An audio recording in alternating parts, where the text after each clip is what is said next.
హే! Hi! Hello! ఎట్లున్నారులా? మంచిగున్నారా? నేనైతే మస్తున్నా. ఇంగ అందరికి ముందుగా వినాయక చవితి శుభాకాంక్షలు.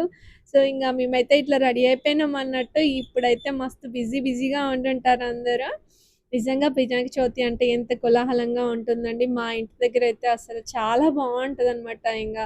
మా ఇంటి ముందే అత్తయ్య వాళ్ళ ఇంటి దగ్గరైతే ఇప్పుడు మార్నింగ్ లేవగానే నేనైతే ఫస్ట్ గణపతినే చూసేదాన్ని. అంత బావుంటుంది. పొద్దున్నే 4 గంటలకు లేచి ఇల్లు వాకిలి ఊడ్చుకొని అంతా క్లీన్ చేసుకొని చక్కగా స్నానాలు చేసి మేమైతే ప్రొద్దున్నే వెళ్ళేవాళ్ళమనమాట. ఇప్పుడు ఎన్ని మిస్ అయిపోతున్నానో నేనైతే. నిజంగా అండి ఇక్కడికొచ్చిన దగ్గర నుంచి ప్రతి ఫెస్టివల్‌ని నేనైతే చాలా మిస్ అయిపోతున్నాను. ఇదిగో చూస్తున్నారు కదా! ఇది కూడా మన ట్రెడిషన్‌లో ఒక భాగమే కదా! పిల్లలకి పసుపు చిన్నప్పుడైతే నేనసలు పసుపు పెట్టుకోవడానికైనా, ఇప్పటికి కూడా గంధం పెట్టుకోవడానికి మస్తు ఆలోచిస్తాననమాట. అంటే మనకు చిన్నప్పటి నుంచి అలవాటు లేదు కదా! పెద్దగా మా అమ్మ పెట్టకపోయేదనమాట. నా లైఫ్ అంతా నా జిందగీ అంతా ఎక్కువ హాస్టల్ జిందగీయే అనమాట. అందుకనేసి పెద్దగా నాకివి అలవాటు లేకుండే. అందుకనే నా పిల్లలకి అట్లా కావద్దు అనేసి నేనైతే చిన్నప్పటి నుంచే పిల్లలకి గంధం పెట్టడము, కుంకుమ పెట్టడము, కాళ్ళకి పసుపు పెట్టడము ఇవన్నీ చేస్తాననమాట. వాళ్ళు కూడా చక్కగా పెట్టించుకుంటారు. ఇంగ వాళ్ళకైతే పెట్టేషిన. నేను ఇంట్లో అయితే ప్రొద్దున్నే పూజ చేసుకున్నానండి.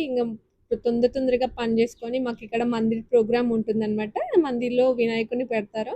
అక్కడికైతే చక్కగా అందరూ వెళ్ళేసి ఇంకా అక్కడైతే పూజ జరుగుతుంది. చాలా బావుంటుంది.